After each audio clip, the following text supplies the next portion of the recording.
You teach people how to treat you by what you allow, and the moment you stop being constantly available, everything changes. Carl Jung once said, "People will do anything, no matter how absurd, to avoid facing their own soul." But what if I told you, your constant availability is doing just that, helping others avoid themselves, while helping you avoid yourself? Today, we're going to talk about a powerful shift, pulling back, becoming unavailable, and watching everything change. In a world that glorifies hustle, accessibility, and always being on, there's a forgotten power in stepping away. Not out of arrogance, not out of spite, but from a place of deep understanding. Your energy is sacred. Carl Jung, the legendary Swiss psychologist, believed that every act of unconscious giving, every unexamined habit of pleasing, was a shadow of your deeper self, screaming to be noticed.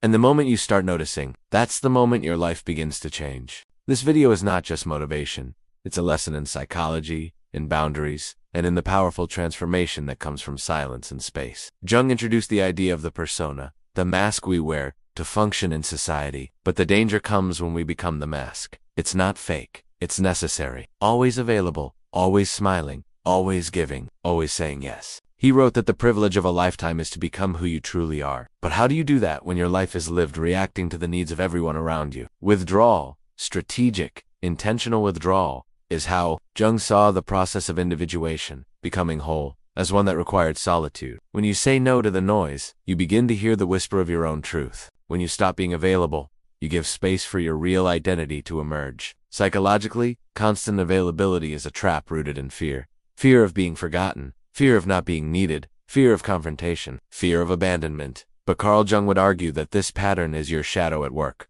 The parts of you don't want to face. The fear of being alone, the need for validation, the identity wrapped in being the helper or the reliable one. When you say yes out of fear, you're not being kind, you're being controlled. When you stop answering every text. When you stop showing up for people who wouldn't do the same for you. When you stop giving energy to people who drain you. That's not selfish, that's alignment. You're not becoming cold, you're becoming clear. Now let's connect Jung's depth psychology with Stoic philosophy. Marcus Aurelius wrote, "You have power over your mind, not outside events.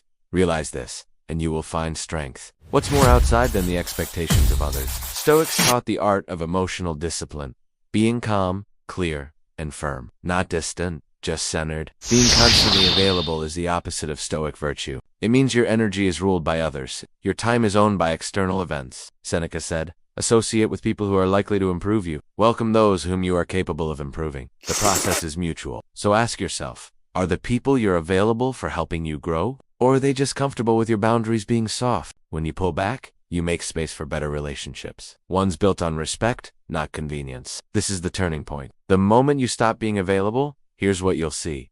The wrong people will leave.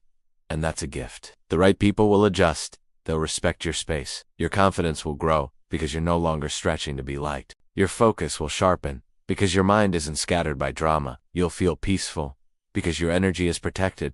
This shift is uncomfortable at first. You'll feel guilty, maybe even scared, but stay with it. Because as Jung would say, the path to transformation goes through the dark. And that includes the dark of people's disappointment. But what's waiting on the other side is freedom. Stop explaining yourself. Jung said, "Loneliness does not come from having no people around, but from being unable to communicate the things that seem important." You don't need to justify your boundaries. Respect doesn't need a reason. Make silence a tool, not a punishment. Use it to recharge, to observe, to see who reaches out, and who only shows up when it's convenient. Redefine connection. Connection isn't how often someone calls. It's how deeply they respect your soul. The way you treat yourself sets the tone for how the world treats you. Carl Jung also said, "Who looks outside, dreams. Who looks inside, awakes." Stopping your availability is the start of that awakening. When you stop giving out of fear, you begin giving from power. When you stop chasing validation, you start living in alignment. When you stop being available for everything, you become available for the right things. Peace, purpose, and people who actually see you.